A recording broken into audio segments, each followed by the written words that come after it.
ছেলেকে বলতে বলেন এখানে আইসা দাঁড়াই আব্বা, তোমরা একটা ছেলে আইসা বলো যে ব্রাজিল আর্জেন্টিনার খেলোয়াড়ের সাথে আমাদের ধর্মীয় সম্পর্ক কি? যদি ধর্মীয় কোনো সম্পর্ক না থাকে তো আমাদের রাষ্ট্রীয় সম্পর্ক কি? বাংলাদেশের অর্থনীতি, সামাজিক, বাংলাদেশের উন্নতি, প্রগতি, আধুনিকতার জন্য শুধু মাতৃভূমি খেলাও এক দেশে, ফাল মারে আরেক দেশে। বিষয়টা আশ্চর্যজনক না? আমাদের বাংলাদেশের জনগণ যে পরিমাণ আবেগপ্রবণ মানুষ, এই পরিমাণ আবেগপ্রবণ মানুষ মনে পৃথিবীর আর অন্য কোনো দেশে নাই। দেখেন ওয়ার্ল্ড কাপ, বিশ্বকাপ যেটা চলতেছে, ফিফা 2026 বিশ্বকাপ, আমি এক মাস খেলা শুরু হওয়ার এক মাস আগেই বলেছিলাম যে বাংলাদেশের এই 2026 সালের বিশ্বকাপকে কেন্দ্র করে এমন এমন ঘটনা ঘটবে যা অতীতে বাংলাদেশের ইতিহাসে কখনো হয় নাই, আর ভবিষ্যতে হবে কি না তা জানি না। তবে বর্তমানে আর এক মাস সময় আছে খেলা শুরু হওয়ার এক মাস আগে আমি কথাগুলো বলেছিলাম বিভিন্ন মানুষের কাছে, মসজিদের বয়ানে বলেছিলাম যে এত পরিমাণ মানুষ মারা যাবে যে বাংলাদেশের ইতিহাসে কখনোই খেলাকে উপলক্ষ করে, উদ্দেশ্য করে কখনো এই পরিমাণ মানুষ মারা যায় নাই। অলরেডি আমি যতটুকু জানতে পারলাম 5 থেকে 7 জন মানুষ এই খেলাকে উপলক্ষ করে মারা গিয়েছে। গতকাল একটা নিউজে দেখলাম যে এক লোক ছাদে গিয়েছে আর্জেন্টিনার পতাকা টাঙানোর জন্য। তো আমরা সকলেই দেখতে পাচ্ছি প্রায় 4 থেকে 5 দিন যাবৎ বৃষ্টি হচ্ছে। তো ছাদে পানি লেগে থাকার কারণে ছাদ পিছলা হয়ে আসে বিদায় যখন সে পতাকা টানানোর জন্য গিয়েছে তখন সে ছাদে পিছলা গিয়ে ছাদের উপর দিয়ে একটা লাইন গিয়েছিল কারেন্টের, যেটাকে বলা হয় বিদ্যুৎ ডাইরেক্ট লাইন, অর্থাৎ যে লাইনে সবসময় কারেন্ট থাকে ওই লাইনের মতো পিছলা গিয়ে পড়ে গেল। তার এই যে গলার যে এই জায়গাটা একেবারে ব্রাস্ট হয়ে গিয়েছে। কার জন্য জানেন? আর্জেন্টিনার পতাকা টাঙানোর জন্য। দ্বিতীয়ত আরেকটা বিষয়, গত কয়েকদিন আগে শেরপুরের এদিকে মনে হয় একটা ছেলে, 9 বছরের একটা ছেলে গাছে উঠেছে আর্জেন্টিনার পতাকা টাঙানোর জন্য, না ব্রাজিলের পতাকা টাঙানোর জন্য।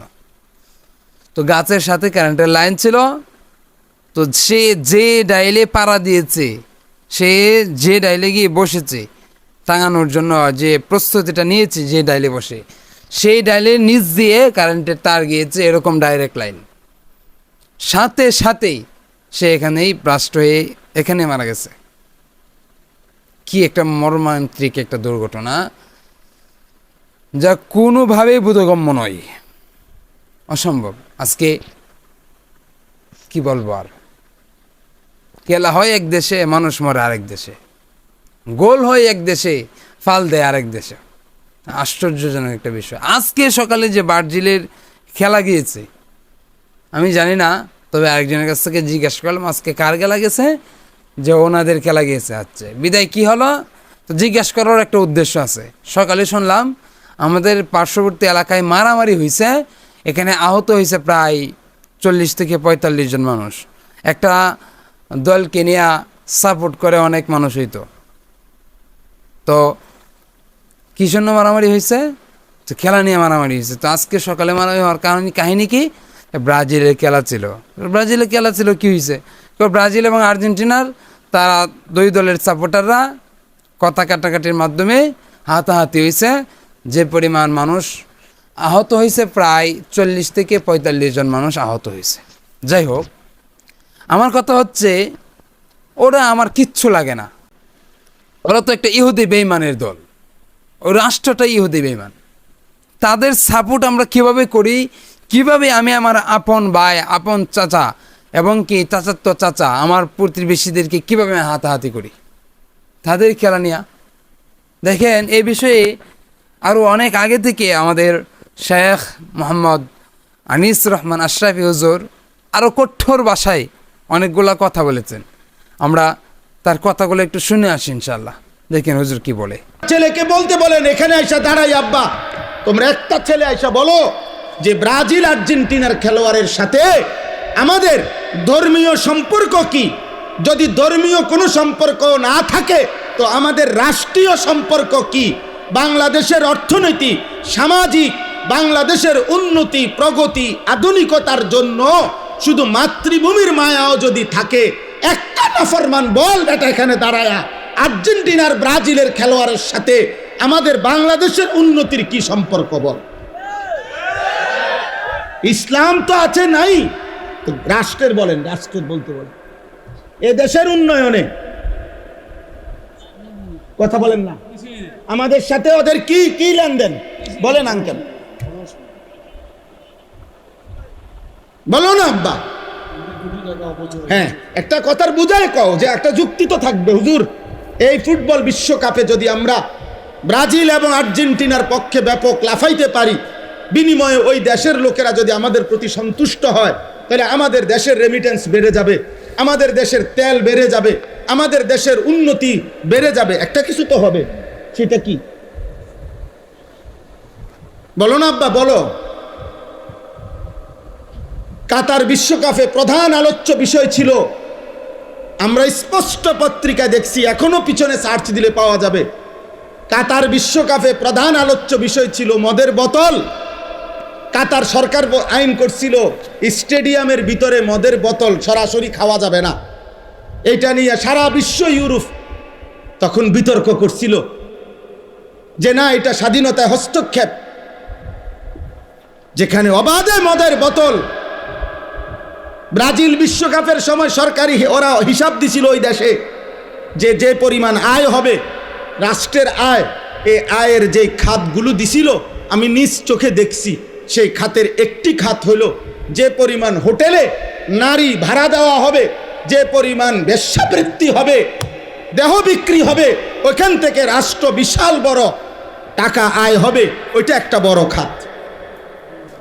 আমি এই চোখে, আমি দেশে থাকি, আমরা চাঁদের দেশে থাকি না। আমি জেনারেল লাইনে পড়ালেখা করা ছেলে, আমি কুমিল্লা ভিক্টোরিয়া কলেজ থেকে মাস্টার্স পাস করছি, সরকারি কওমি 2 লাইনে মাদ্রাসার থেকে পড়ালেখা শেষ করছি আলহামদুলিল্লাহ। এজন্য বলছি দোস্ত, পৃথিবীর খোঁজ খবর আমরাও রাখি, ইউরোপের প্রতিটা পদক্ষেপ আমরাও খবর রাখি।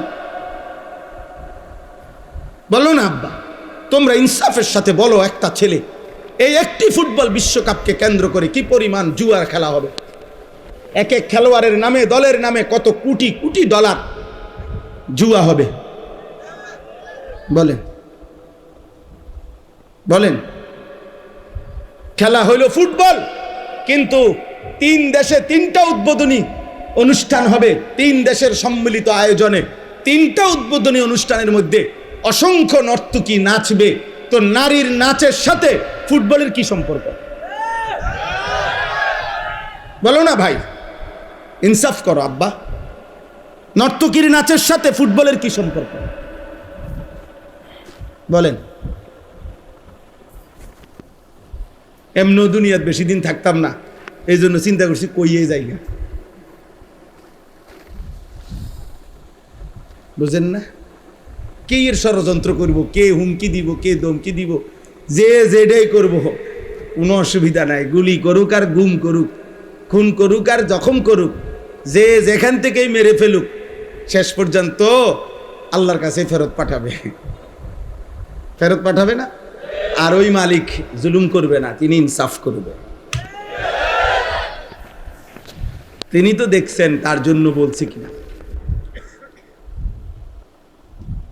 তার জন্য বলেছি কিনা। দুনিয়া খুব কেয়ারফুল থাকলেও মরে যায়, একেবারে খুব। আমি আমার পরিচিত একজন করোনার সময় 4 তলা একদিনের জন্য নামে নাই, ওনার পরিবার বলছে উনি মারা গেছে, আর হচ্ছে শুধু হুজুর একদিন বিকাশে, আরে মোবাইলে কোনোভাবে টাকা নাই, কেউ ফোনটা ধরতেছে না, শুধু নিচে। দেখেন, আমাদের বাঙালি জাতি এমন একটা জাতি যারা খুব বেশি আবেগপ্রবণ, খুব বেশি, যে আবেগের কারণে তারা বিবেক হারিয়ে ফেলায়। আর যখন এই আবেগ দিয়ে বিবেক হারিয়ে ফেলায়, তখন এই জাতির উপর দুর্দশা নেমে আসে। ধ্বংসের রাস্তা তারা নিজেরাই খুঁজে নেই। ইহুদি বেঈমান খ্রিস্টানেরা আমাদেরকে খেলার মাঠে ঢুকাইয়া দিয়া তারা তাদের মূল কাজ কিন্তু চালিয়ে যাচ্ছে। তাদের কাজ কিন্তু কোনো কিছু বন্ধ না, কিন্তু আজকে আমরা কতটুকু বোকা, আমরা আমাদের ব্যবসা বাণিজ্য প্রতিষ্ঠান সব কিছু ফেলে দিয়ে আমরা খেলার দিকে মনোযোগ দিয়েছি, কিন্তু তারা তো তাদের ব্যবসা বাণিজ্য কোনো কিছু বন্ধ রাখে নাই।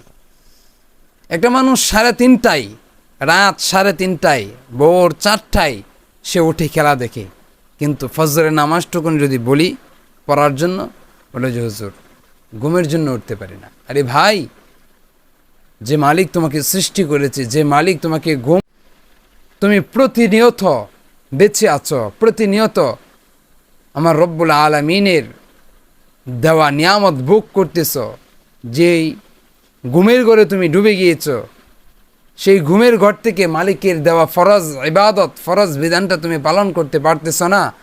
আর ইহুদি বেঈমান তাদের খেলা দেখার জন্য তুমি রাত 3টা, 3:30, 2টা, 2:30টায় তুমি উঠে যাও, তোমার কি একটু বিবেক লাড়া দেয় না? একটু লাড়া দেয় না যে যে আল্লাহ রব্বুল আলামিন আমাকে আপনাকে ঘুম পাড়াচ্ছেন, কত মজার ঘুম, কত আরামের ঘুম, সেই ঘুমটাকে আমি নষ্ট করে ইহুদি বেঈমানের খেলা দেখার জন্য সময় নষ্ট করতেছি। খেলা দেখার পর দোকান খোলার সময় হয়, দোকান বন্ধ করে আমি ঘুমাই। আমি আমার ব্যবসা বাণিজ্য সব কিছু বন্ধ করে, আল্লাহ তাআলার দেওয়া বিধানগুলা বন্ধ করে এক ইহুদি বেঈমানের খেলা দেখতেছি। আমাদের বিবেক কখন জাগ্রত হবে?